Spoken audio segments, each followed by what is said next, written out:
ముఖ్యమంత్రి చంద్రబాబు నాయుడు గారు, ఆయన కూటమి నాయకులు వీళ్ళందరూ కలిసి జగన్మోహన్ రెడ్డి గారి పాలన మీద, జగన్మోహన్ రెడ్డి గారి వ్యక్తిత్వం మీద చేస్తున్నటువంటి దాడి అంతా ఇంత కాదు. ఈ దాడి వెనక హిందూ ముసుగు వేసి మరీ చంద్రబాబు నాయుడు గారు హిందువులనందరూని ఆకర్షించటానికి నెయ్యిలో జంతువుల కొవ్వు కలిపి అన్నప్రసాదాలు, లడ్లు తయారు చేస్తున్నారు అనే ఆరోపణ చేసి చివరకు అది పూర్తిగా ఆయన ఆరోపణ జనంలో పలుచునవుతున్నటువంటి సందర్భంలో మళ్ళీ కొత్తగా జగన్మోహన్ రెడ్డి గారు స్వామివారి దర్శనానికి వస్తూ ఉంటే ఆయన మీద నీలాప నిందలు మోపుతూ ఆయన కూటమి నాయకుల చేత, కార్యకర్తల చేత పెద్ద ఎత్తున ఆయన మాట్లాడిస్తున్నటువంటి మాటలన్నీ కూడా వింటున్నాం. ఆలయ అధికారులు ఒక్కరు కూడా నోరు మెదపకుండా ఉంటే కూటమి నాయకులు చంద్రబాబు నాయుడు గారే అన్నీ మాట్లాడేస్తున్నారు.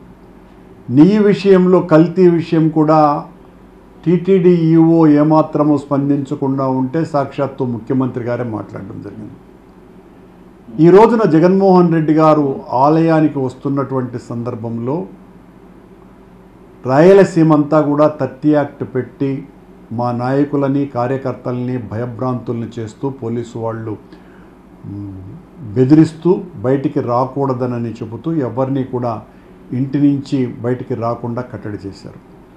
At the same time Telugu Desam party గుండాలు, జనసేన పార్టీకి సంబంధించిన గుండాలు, బీజేపీ ముసుగులో ఉన్నటువంటి గుండాలు వీళ్ళందరూ కలిసి జగన్మోహన్ రెడ్డి గారి పర్యటనను అడ్డుకోవటం కోసమని గత 2 రోజులుగా విశ్వ ప్రయత్నాలు చేస్తున్నారు. ఆ ప్రయత్నాలకు కొనసాగింపుగా ఈ రోజున వైఎస్ఆర్ కాంగ్రెస్ పార్టీ కార్యకర్తల్ని, నాయకుల్ని అందరినీ ప్రభుత్వం కట్టడి చేసింది కనుక జగన్మోహన్ రెడ్డి గారిని ఎయిర్పోర్ట్ నుంచి బయటికి రాగానే భౌతికంగా దాడి చెయ్యాలనని రౌడీలను, గూండాలను, హంతకులను పురికొల్పుతున్నారని మాకు వచ్చినటువంటి సమాచారం. ఇంత దారుణమైనటువంటి చర్య ఊహించలేం. ఇప్పటికే వాళ్ళ నాయకులందరూ కూడా ఒకరికొకరు ఫోన్లు చేసుకుంటూ ఎవరెవరు రావాలి, ఎలా దాడి చేయాలి అని రాళ్లతో, కర్రలతో ఆయనను గాయపరిచి హత్యా ప్రయత్నం చేయాలా అన్నంత తీవ్ర స్థాయిలో ఈ రోజున వాళ్ళు కుట్రకు తెర తీశారు. మేమేమి ఇది ఆరోపిస్తున్నటువంటి విషయం కాదు.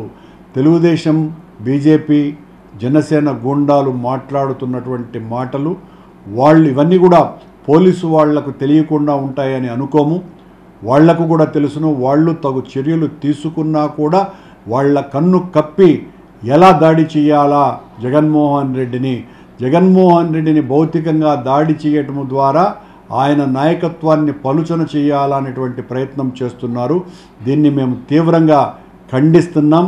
ఇలాంటి ఆటవిక, పాశవిక, హంతక రాజకీయాలను తెలుగు ప్రజలు హర్షించరు, అంగీకరించరు.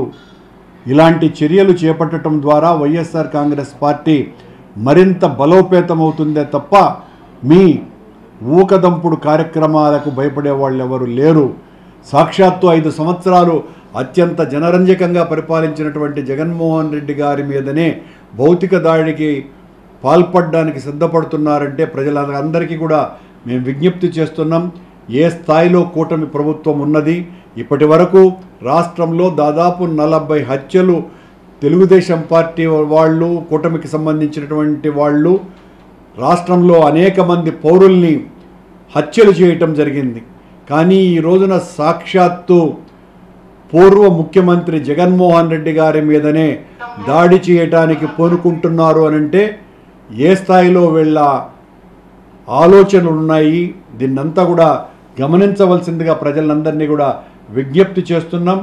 ప్రశాంతంగా దైవ దర్శనానికి వెళ్తున్నాను అని జగన్మోహన్ రెడ్డి గారు ప్రకటించిన తరువాత మమ్మల్ని అందరినీ కూడా హౌస్ అరెస్టులు చేసి పోలీసులు బయటికి రానివ్వకుండా చేసిన తరువాత తెలుగుదేశం, జనసేన, బీజేపీ గుండాలు చేయబోతున్నటువంటి నిర్వాకం ఇదేనని ప్రజలకందరికీ కూడా తెలియజేస్తున్నా. సార్, ఓవైపు నోటీసులు ఇచ్చి కట్టడి చేయాలని చూస్తున్నారు, మరోవైపు ఏమో దాడికి యత్నిస్తున్నారు, పోలీసులు చోద్యం చూస్తున్నారు. ఏ విధంగా చూడాలంటారు? అదే కదా చాలా ఆశ్చర్యకరమైనటువంటి విషయం. ఒకవైపున వైఎస్ఆర్ కాంగ్రెస్ పార్టీకి సంబంధించిన మాలాంటి వాళ్ళనందరినీ కూడా, మా పార్టీ కార్యకర్తలందరినీ కూడా నుంచి బయటికి రాకుండా కట్టడి చేయాలని పెద్ద ఎత్తున వాళ్ళని బెదిరించటం చేస్తున్నారు. మరోవైపున కూటమికి సంబంధించినటువంటి నాయకులందరినీ కూడా విచ్చలవిడిగా రోడ్ల మీదకి అనుమతిస్తున్నారు. వాళ్ళు బయటి ప్రాంతాల నుంచి కూడా ఈ రౌడీలని, హంతకులని, గూండాలని తీసుకొని వచ్చి ఎయిర్పోర్ట్ దగ్గర, అలిపిరి దగ్గర ఎక్కడ వీలైతే ఎక్కడ దొరికితే జగన్మోహన్ రెడ్డి గారు కారు నుంచి బయటికి వచ్చి మామూలుగా ఆయన అందరికీ నమస్కారం పెట్టే అలవాటు ఉన్నది. ఆ సమయంలో దాడి చేయాలని వీళ్ళందరూ కూడా పెద్ద కుట్ర పన్నుతున్నారని మాకు వచ్చినటువంటి సమాచారం. అంటే వాళ్ళు మీడియా సమావేశాలు పెట్టి కూడా అలిపిరి వద్ద అడ్డుకుంటాము, ఎయిర్పోర్ట్ దగ్గర అడ్డుకుంటాము అని చెప్తున్నప్పటికీ కూడా వాళ్ళు పట్టించుకునే పరిస్థితి కనిపిస్తుంది. ఇంతకంటే దారుణం మరొకటి లేదు. నేను పోలీసు వారికి విజ్ఞప్తి చేస్తున్నా, దయచేసి అప్రమత్తంగా ఉండండి. ఇలాంటి పాశవిక చర్యలను కట్టడి చేయవలసినటువంటి అవసరం ఉన్నది. ఇలా ఒక పూర్వ ముఖ్యమంత్రి మీద దాడి చేయాలనుకున్నటువంటి ఆలోచన సరైనటువంటిది కాదు. ఇలాంటి హంతక రాజకీయాలు, కుట్ర రాజకీయాలు, దాడి చేయటువంటి ఆలోచన ఉన్నటువంటి వాళ్ళనందరినీ కూడా కస్టడీలోకి తీసుకోవాల్సినటువంటి అవసరం ఉన్నది. పోలీసులు వెంటనే అప్రమత్తమై. సరే, పోలీస్ 30 యాక్ట్ అర్ధరాత్రి పూట నోటీసులు ఇచ్చేటువంటి సంస్కృతి గతంలో ఎప్పుడూ లేదు, ఇది కొత్తగా చూస్తున్నాం. ఏ విధంగా చూడాలి? దీన్ని బట్టి చూస్తేనే అర్థమవుతుందిగా, వైఎస్ఆర్ కాంగ్రెస్ పార్టీని, జగన్మోహన్ రెడ్డి గారిని చూస్తే ప్రభుత్వం ఎంత భయపడుతోంది అని. ఆ భయపడడానికి నిదర్శనే ఈ రకంగా మమ్మల్ని అందరినీ కూడా కట్టడి చేయటమే కాకుండా ఈరోజు జగన్మోహన్ రెడ్డి గారి మీద దాడి చేసి రాజకీయంగా ఆయన్ని అంతం చేయాలని నిశ్చయించుకోవటం.